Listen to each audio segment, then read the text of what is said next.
Hi, good evening and welcome to the program, The Law of the People and Governance here on Spectrum Television. It's a beautiful Tuesday evening, and of course this is a program that bridges the gap between the government and the people. My name is Rachel David White. Today we'll be taking a look at some of the developing issues in Nigeria. Of course, one of the major such issues is that of the NLC TUC strike. Of course, ASU and other unions have already joined the nationwide strike. And of course, we'll also take a little review of the off-cycle election because we are having developing events and recent happenings concerning that particular event that just took place over the weekend. Well, let's start from here. Well, President Bola Ahmed Tinubu has directed the withdrawal of police personnel serving as security details for very important personalities, that the VIPs. Well, the Minister of State for Police Affairs, Hajia Iman Suleiman Ibrahim, met those known yesterday at a two-day retreat for the Directorate Kader in the ministry held in Abuja. According to reports, she said the mandate of the ministry includes amending the Nigerian Police Act, developing and implementing harmonized police reform reports, and developing a community policing strategy for the Nigeria Police Force (NPF). Suleiman Ibrahim said her ministry will soon carry out the presidential directives, saying that not mere attacks but transformative initiatives that can actually enhance internal security in a country. Well, let's take a look at what it's going to look like. Just a view of VVIPs or VIPs going out without police security. Well, we're also looking at a nation where an armed man will actually attack a convoy of a strong and powerful political class or office holder, and of course, bringing down police, security personnel and all of that, and attempting to go, cut away with the person. Well, let's see how this goes. Away from that, President Bola Tinubu has congratulated Governors Hope Uzodinma of Imo State, Duyo Diri of Bayelsa State, Governor-elect Osman Ododo of Kogi State on their victory in the November 11th governorship elections. In a statement issued by his special advisor on media and publicity, Chief Ajuri Ngalale, yesterday, President Tinubu commended the electorate in the three states for their participation in the electoral process, affirming the resilience of democratic institutions and the power of the people to shape the nation's political landscape. The president said the outcome of the elections reflected the wishes of the people, emphasizing that democracy thrives when voters reward competence, transparency, and good governance. Well, President Tinubu also affirmed the need for sustained commitment to all efforts aimed at further sanitizing the electoral system and enhancing the credibility of future elections. I think that's where I want to really hammer on today.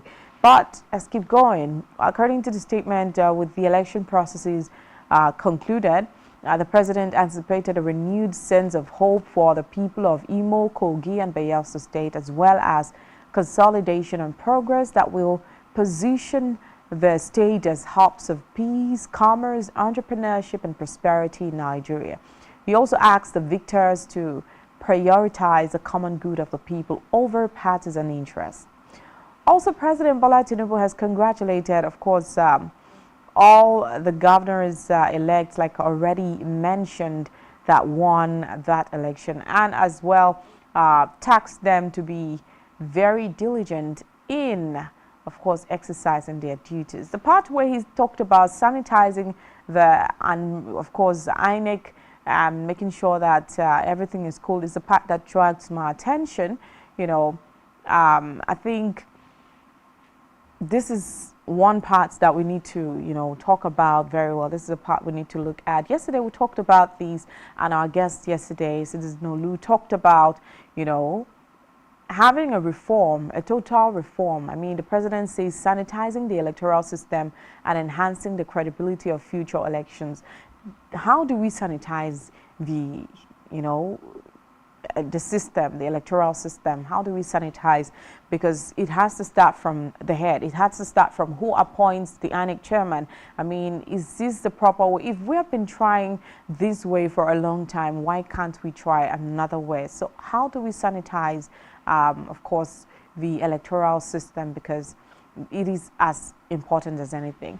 Meanwhile, the Imo governorship candidates of the People's Democratic Party, PDP, Senator Samuel Anyanwu, and Labour Party, Senator Athan Achonu, on Monday, just yesterday, gave, of course, the Independent National Electoral Commission 7 days ultimatum.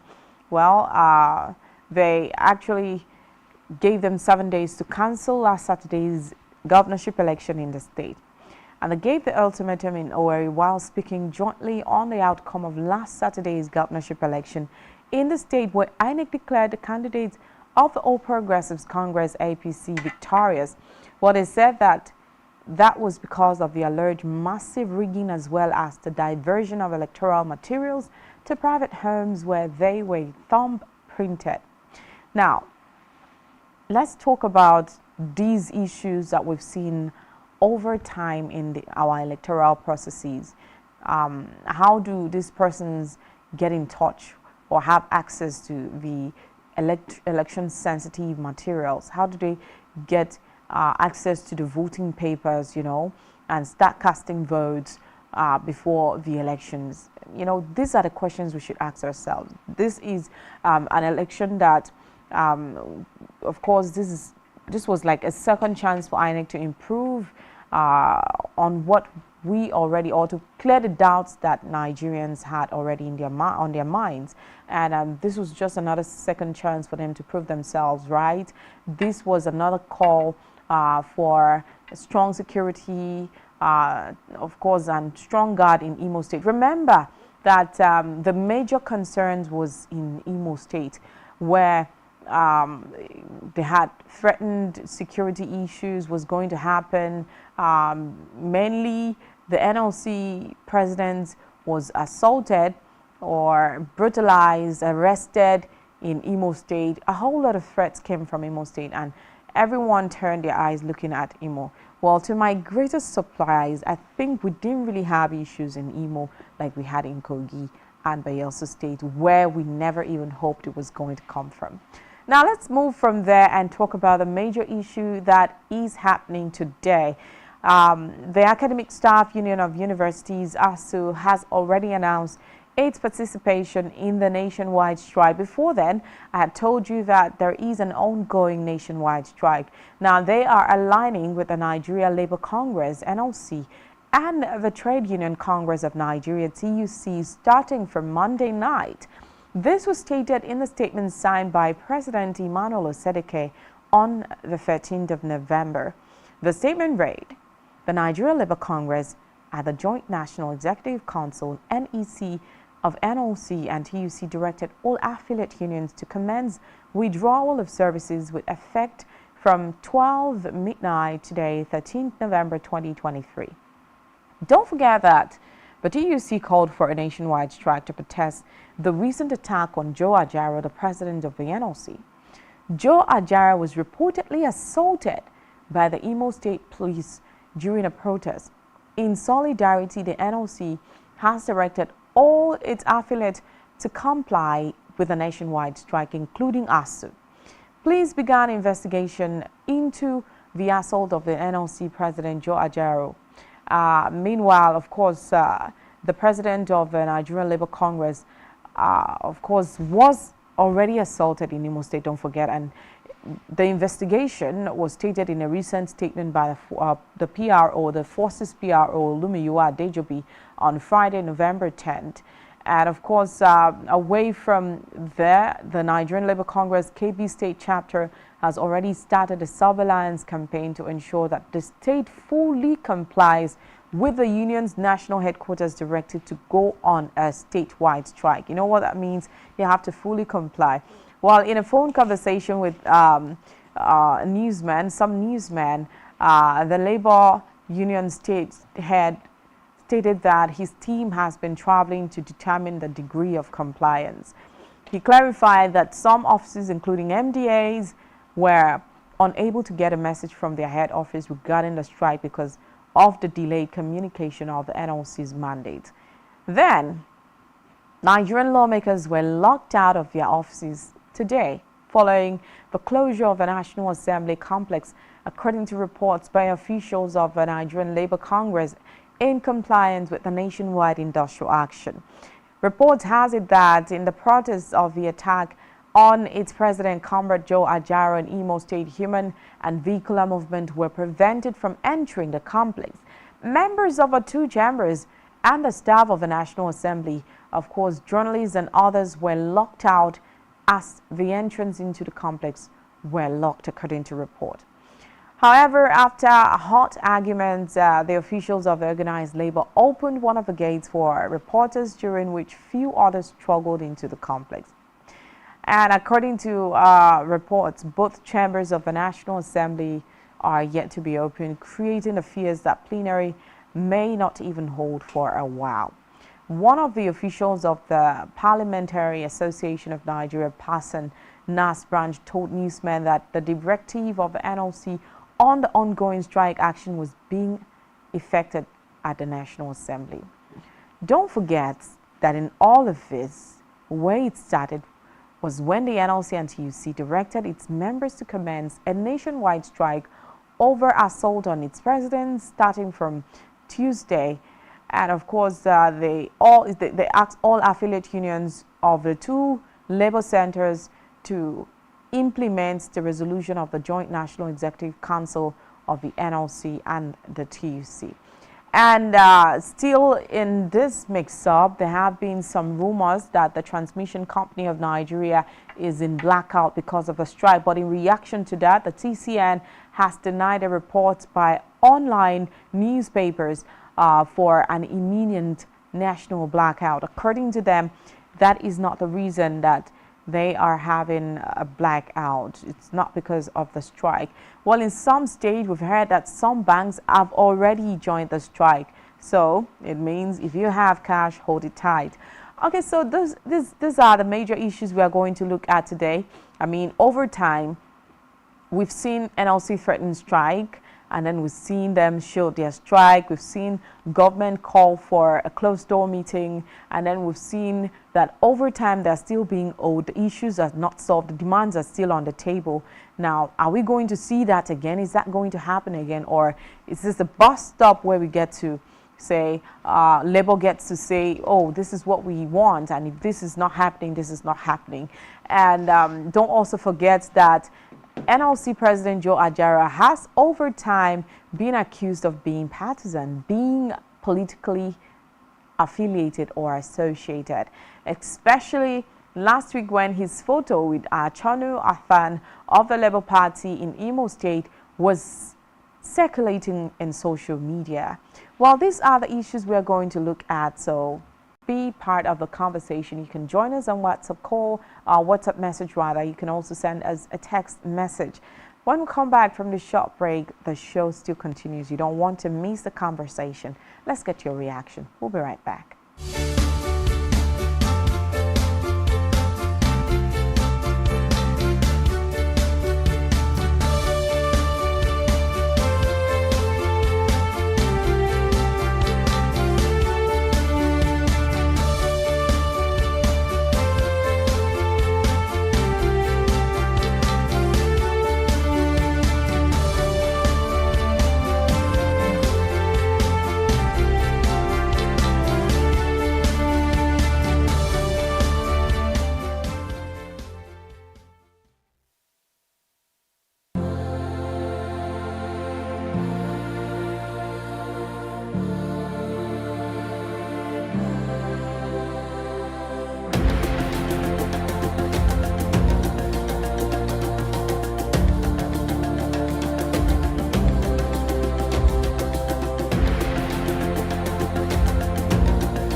allowed by grossly abused. Our governors have to share police powers with the president as stipulated by the Constitution. We do not have a federal government police force. We have the Nigerian Police Force, which shall be administered, organized, and supervised by the Nigerian Police Force. No, my lord, I want to say something. I want to say something here.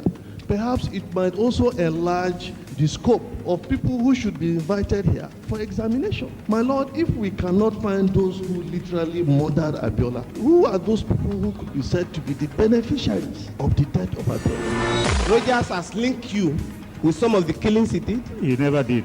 He linked you with the attempted murder of Hebrew. He did not. My lord, the Matters Council is leading the evidence in our matters. Is this an adversary proceeding? It's not, my lord, but we can't be talking about cases which are in court. Is this an adversary proceeding? It's not, my lord. These cases are in court, my lord. I'm just reminding your lordship. My lord, sorry, my lord, I think I'll be in cross-examination. Legally Speaking, a program that deals with legal issues and questions we face as citizens of this amazing country, Nigeria. Legally Speaking. Join us every Friday from 5 p.m. to 6 p.m. for Legally Speaking.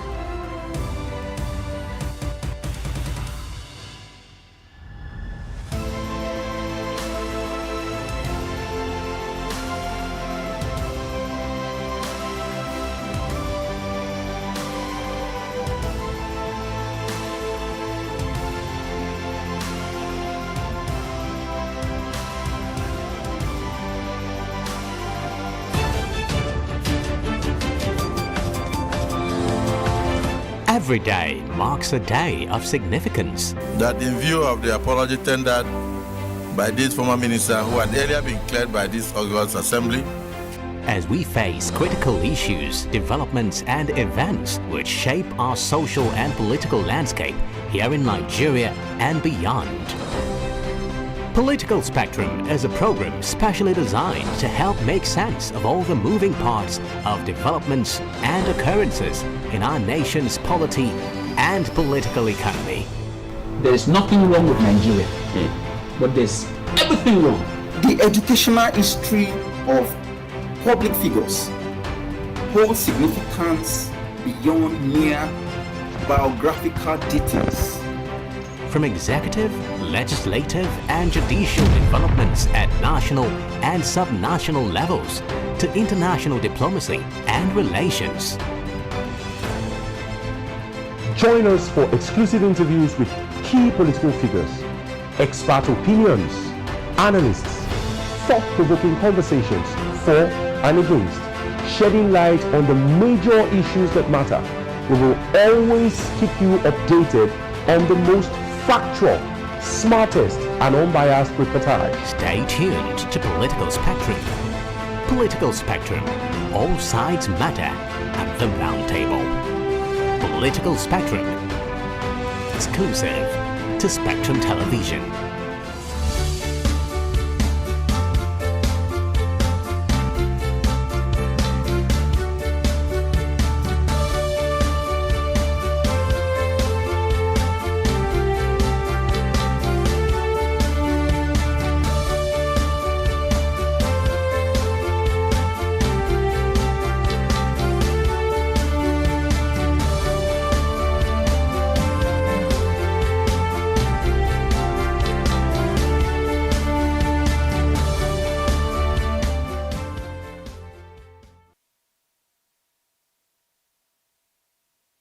Welcome back. It's still the program, The Law of the People and Governance here on Spectrum Television. We went on a short break, and of course, before that, I had introduced what we're talking about today, majorly the ongoing NLC strike. But before we get there, I'd just like us to do a little review of the off-cycle election that took place on Saturday last week in 3 states. That was Kogi, Imo, and Bayelsa State. And of course, before the elections, our major concerns were in Imo State, where there was security threats, and even the NLC had already threatened that there may not be elections in Imo due to the fact that their president, Joe Ajara, was actually assaulted in Imo State. But of course, just when we were looking at Imo, we saw Kogi and Bayelsa pull up some stunts we never expected. Right now, we're being joined virtually by, via audio call rather, by Barrister Ekemini Udom. Welcome to the show. Good evening, Barrister. Good evening, and thank you for having me. It's good to have you once again. You're welcome. Okay, so I'd just like us to briefly address some of the concerns that we had in the just concluded election.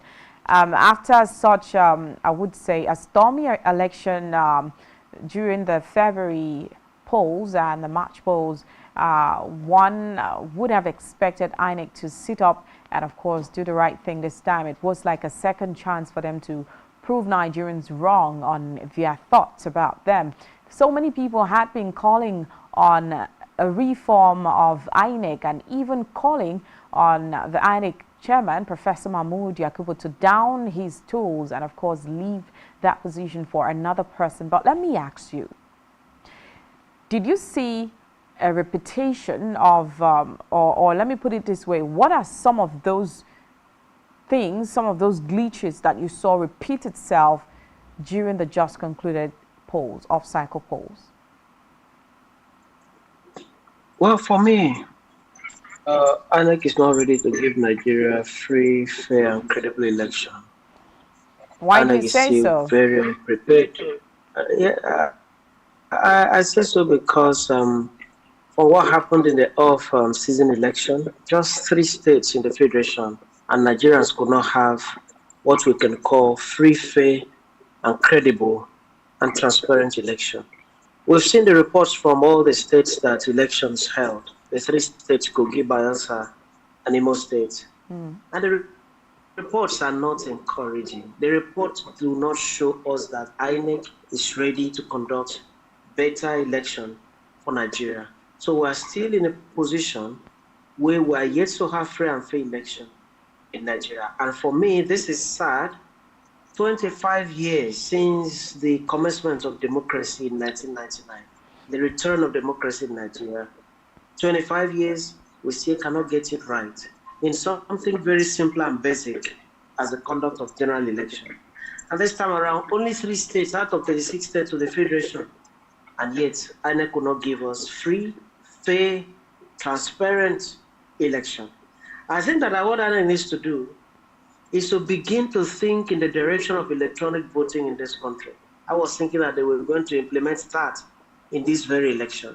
This was an opportunity for INEC to do electronic voting and allow citizens of the country to vote in their closets. You use your phone and vote. You use your laptop and vote. You go out to small cubicles that might be provided for those that don't have network. They just go, use their fingerprints, their thumbprints, and then vote.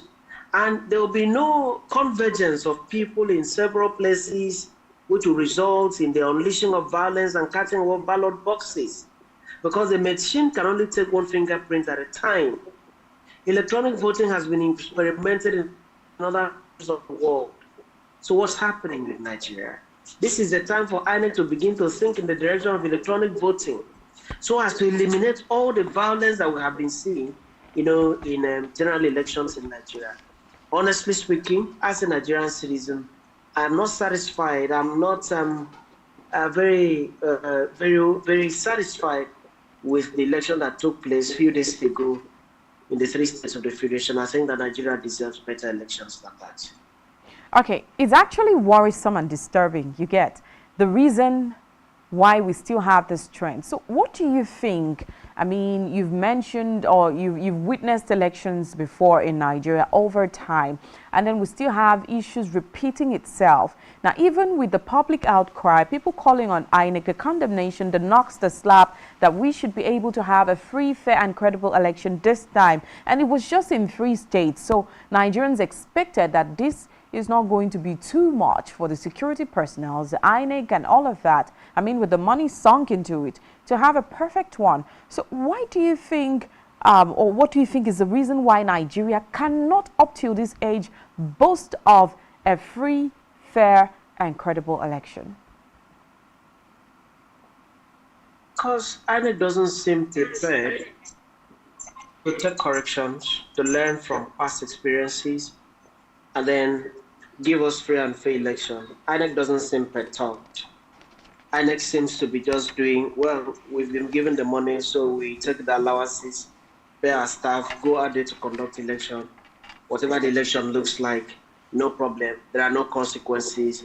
Nigerian citizens can only complain, and after that, we tell them to go to court, and the court will use technicality, one way or the other. Once technicality is presented to the court, it's very difficult to prove that there were irregularities, and that's it. So we continue to live in a circle. We continue to go around one circle over and over again. INEC doesn't seem to take responsibilities because in Nigeria, sadly, there are no consequences for bad conduct in a lot of instances. INEC has been conducting election in ways that are not satisfactory in this country, and yet the INEC chairman is still there. The INEC commissioners are still there. More funds are still being given to INEC without even asking INEC. What happens to the other funds that we approved for you? So INEC is like a spoiled child. The child continues in whatever way the child is behaving. The family members, the parents do not really have much, to do against the child. And so INEC continues like this, continues to give us elections that are less democratic, elections that are very unsatisfactory and no consequences. So Nigeria must begin to hold INEC accountable. In this case, I'm talking about a peaceful way of holding INEC accountable, so that INEC will not understand that when public funds are deployed to INEC for the conduct of election, all what we need is free and credible election and nothing less than that. Okay, now, as much as we like to beat INEC and blame them, okay, for, hold them accountable for the glitches, the ups and downs that we always have in the elections, do you think that the political class should be blamed in any way? I mean, INEC cannot on their own sit down and say, oh, I want to frustrate or a party or a candidate or the people's mandate or the people's vote for just no reason. Do you think that there is a need to look at the influence of the political class in our electoral process? And then I remember sometime last week, the former army chief, I'm talking about, what's his name? He had called out, Tuko Burta had called out on the need to recheck the political class. In fact, he had accused them of fueling insecurity in Nigeria. I mean, we also saw the issues of insecurity where some INEC personnel were abducted, and of course INEC through a verified page was calling out for their staff to be released and all of that. Do you think that on a normal, just an average Nigerian would want to go that far to risk his or her life in abducting someone who is responsible for conducting an election in a state?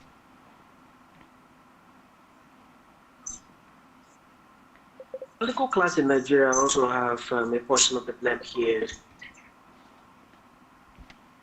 because it takes two to tango. It is political class in Nigeria that does the mobilization of voters to go out. So the corruption of the voter in Nigeria is done largely by the political class.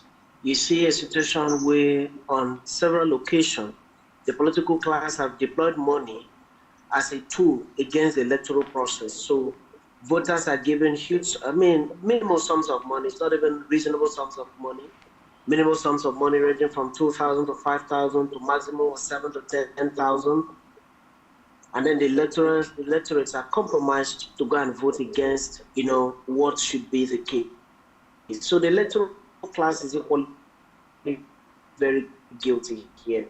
But it goes back to what INEC must set the tone and set for free and fair election in Nigeria.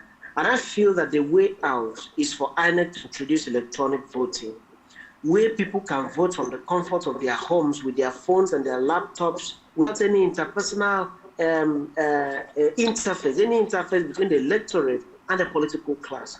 I have said severally that in my time in the university, election for the Students' Union election was always very contentious. Okay, when you're done talking about this point, Barrister, when you're done talking about this point, you're talking about e-voting, and I'm going to raise an issue, but let me allow you finish.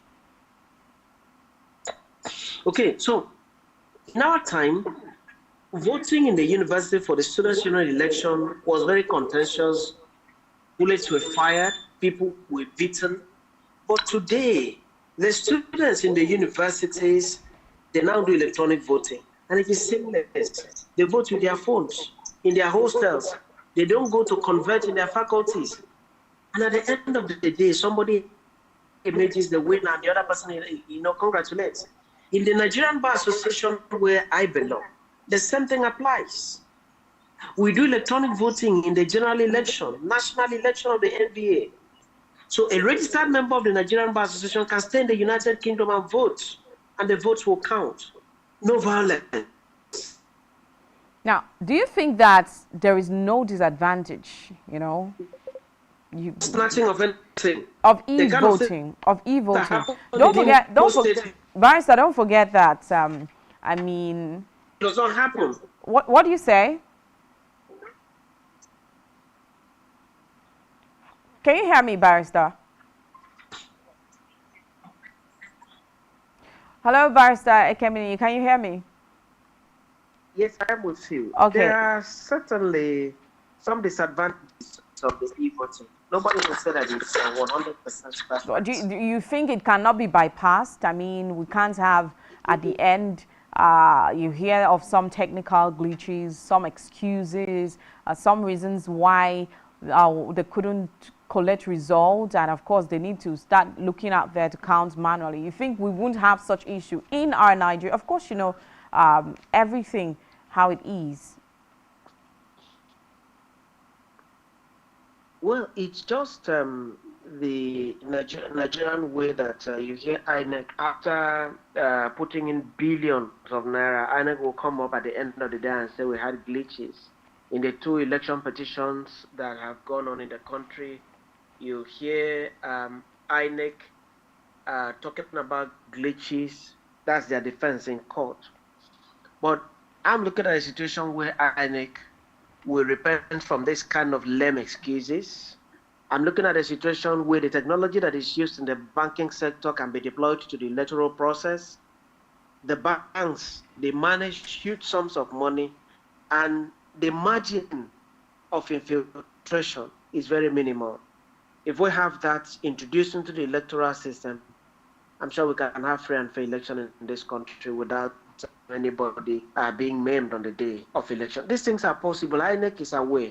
INEC chairman and the rest, they have been going to other countries to monitor election. They've been seeing these things going on in other countries, even in African countries. It's just that they don't want to implement it in Nigeria. If the willpower is there, they can implement it in Nigeria, and certainly we can have better election. We can't be having election where ballot papers keep on being snatched. People are being maimed like what happened in Imo State. We can't be having that kind of election in 21st century Nigeria. Okay, Barrister, now, I know that in your words, well, I don't want to put words in your mouth, and I don't want to, so maybe you affirm when I'm done talking, but so many people are of the opinion that INEC should be scrapped because it has been politicized. And I don't want to go about asking, do you think that if they are scrapped, the way it's going to help? Because you had already said, of course, e-voting should be introduced. It would make it better. But don't you think that the way in Nigeria that we appoint INEC chair, who heads INEC, is also a problem? Because, I mean, this is a case of whoever pays the piper detects the tune. Well, it's difficult to see a better way of appointing INEC chairman.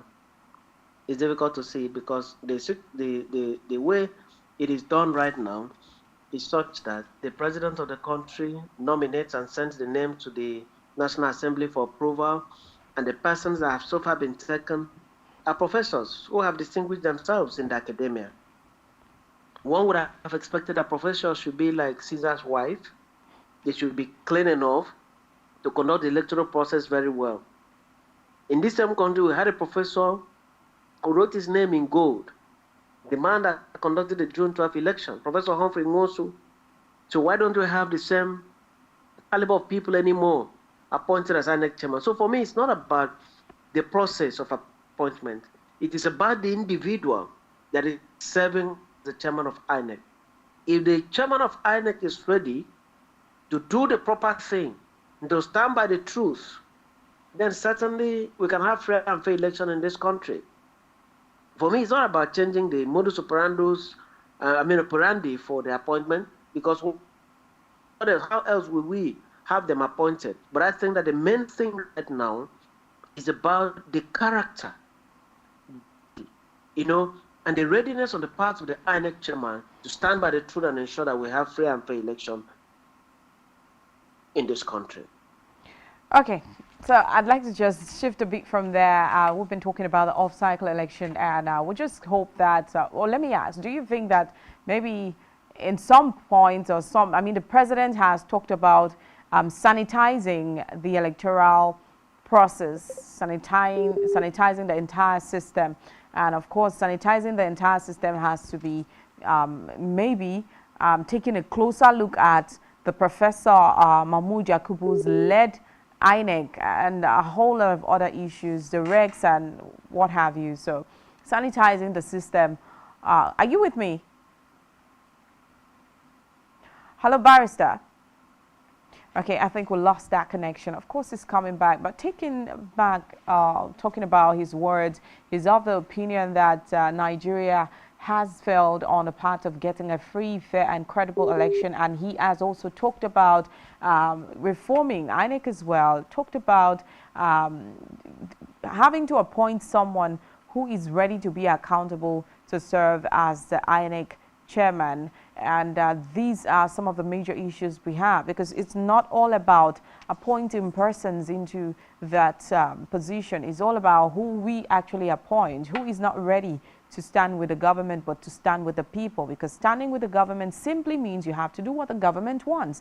But if you stand with the people, then you have to do what the people want. And of course, you know that the will of the people is always for the good of the people and even the government as well. Well, let's get to go on a short break. When we'll come right back, we'll continue the conversation and we'll move away from the elections and talk about the ongoing nationwide strike. To stay tuned. We'll be right back.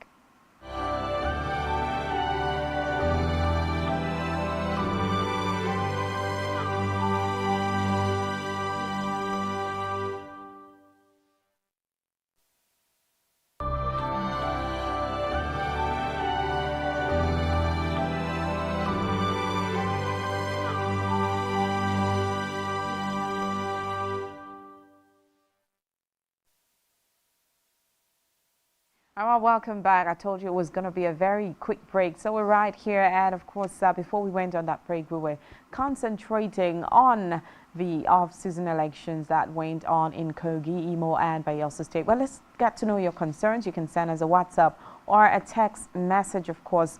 Let's get to know your concerns. A review of INEC's performance during that just concluded election. Moving away from that right now, the nation is currently witnessing NLC and TUC strike, and that means a shutdown of some major part of Nigeria's economy. And this is because of the assault on the NLC president, Joe Ajaro, in Imo State, and of course the wages, minimum wage, and all of that issues, demand rather, that the labor union and the TUC had put on the table of the federal government. Of course, we are all aware that they have been unmet so far. So let's take a look at what is happening in Nigeria today. Barrister, welcome back. Thank you very, very much. Okay, so I'd just like you to briefly talk about the nationwide strike before we go into much details. Well, the nationwide strike has been embarked upon by the labor union in Nigeria. Very well. The Nigerian Labour Congress, which is the umbrella body for a number of labor unions in the country. And I remember that the Attorney General yesterday spoke very clearly about the fact that a court order had been granted by the President of the National Industrial Court restraining labor from going on strike. But as it is, it does appear that that order has not been obeyed by the labor, and that's why a lot of institutions in Nigeria today have not been open for regular activities, to go on. And one does not know how soon this strike to end. The federal government of Nigeria will step into the matter to see that the strike is called off as soon as possible to allow Nigerian citizens go back to normalcy, and also to see that the demands of labor are met and not the usual way of just having a meeting and then making proposals, accepting the proposals, and then refusing to implement. Nigeria is in a situation right now that so much needs to be done to avoid the kind of suffering that citizens are going through. Okay, two major things are noted from your speech. The fact that the federal government had already moved to get a court injunction to stop a court order, of course, to stop the NLC from embarking on that strike. I mean, each time or every time we get to see this, I mean, the federal government has a court order already restraining the NLC from embarking on a nationwide protest or strike to show, press on their demands, rather. That's one I need you to talk about, like, what does this really mean? And then away from that, and of course, if the NLC refused, like they have refused, what does it mean as well? And the fact that you've already addressed the question, the fact that the NLC always goes on strike, and of course, except the federal government intervenes, in your words. Now, over time, the NLC has been threatening strike. I think this year alone, we've had so much threatened strike, 2 days, few days, of course, threatened strike, and of course the federal government will always step in. So the federal government has stepped in since the beginning of this government till now, and nothing has been done so far, apart from the fact that they actually withdrew a suit filed against them in the court. Well, litigation is good. I'm a lawyer, and what I do is also litigation and other forms of law practice. So litigation is not bad. However, litigation is not the answer to every problem. The way Labour has presented demands to the federal government of Nigeria, and these demands are clear. Everybody can see what's going on in the country, that citizens are not smiling. Everybody can see that some families can barely feed for one school meal in a day. Everybody can see that we are now working almost for transportation alone. No savings anymore in the country. Everybody can now see that life has become very difficult in the country.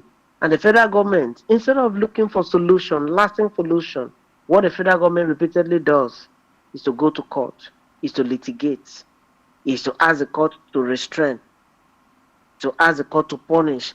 I do not think litigation will solve these problems.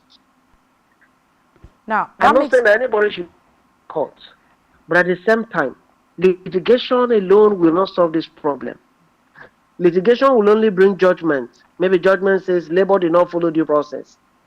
Okay. Maybe judgment says Labour should not do this and that. Let me ask a question pertaining I think that the federal government needs to be sincere. Barrister, now, before the Labour Union has said that the court injunction has not been served to the NLC, and that they were only making a press release, and but by serving a court order, right, which the NLC has refused to obey, does it mean that the strike is not backed by law? And if yes, what is the punishment for it?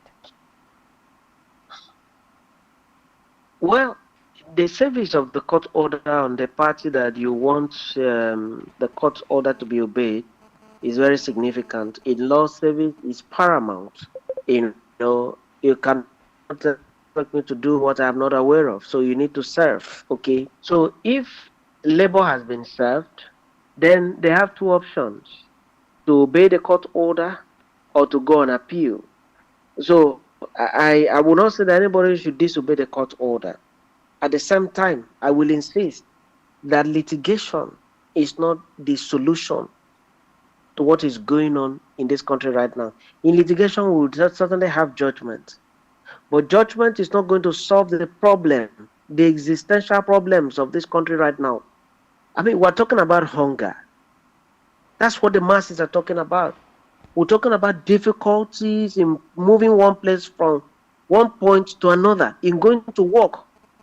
Do you understand that churches these days on Sundays, that a lot of people don't go to church anymore because they do not have collection, they do not have money to transport themselves to church? Do you know that some parents cannot convey their children to schools? They only choose days to take their children to schools because of hardship as regards transportation. A lot of families cannot feed. So we are living in serious hardship in the country. And what is required is not litigation. It's not about going to the International Court of Justice. It is not about going to the ECOWAS Court of Justice. It is about looking at the issues one by one and addressing them honestly and holistically. It is not litigation. Is it litigation that will bring food to the table for the average Nigerian citizen? Is it litigation that will reduce the price of petrol? It is not. So in litigation, federal government will end up having judgments, maybe for labor or against labor. But what is needed right now is negotiation, is dialogue, it is fixing the things that should be fixed by the federal government of Nigeria, and not going to court all the time to get court orders, get injunction to restrain people from talking. If a child is crying, you don't keep beating the child to keep quiet. What you need to do is to provide the necessaries for the child, and the child will automatically not cry anymore. And I feel that the federal government of Nigeria should not shy away from reality.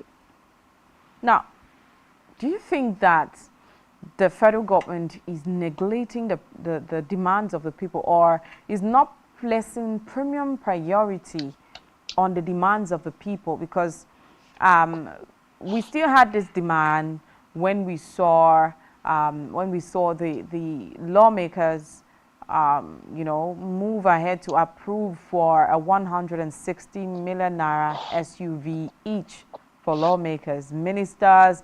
I mean, when we were talking about that, one of them came out to say, "Oh, you're dragging the lawmakers. Have you looked at the ministers?" So, I mean, does it mean that the needs of the people are secondary, or they're not even secondary? They're not even on the priority list at all? Well, the federal government,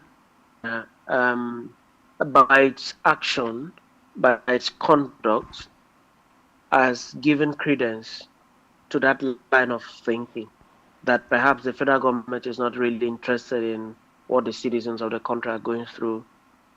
They're not really interested. Okay, they even talked about palliatives. I don't believe in palliatives anyway, but they have promised it. They said they will go palliatives to the poorest of the poor in the country. They will make sure that they cushion the effect of subsidy removal. But you and I, we know that palliative was provided only once. After that, it has not been provided anymore. Now, let me even this ask government you, is this about 5 years in office now. Barrister, this palliative you say was provided once. You are a strong Nigerian citizen by birth, by everything. Did you get any? Do you know of someone that actually got? Did it get to all the people it was intended to get to? I heard a 2 million naira out of 5 million naira promise. So you see that the palliative was not even sufficient, but at least we saw that some bags of rice had come into the states. Some villages were given some bags of rice, and then they shared into very ridiculous amount of rice and the rest, which could barely even feed families for one day. Well, one could say that at least they did it. They did something.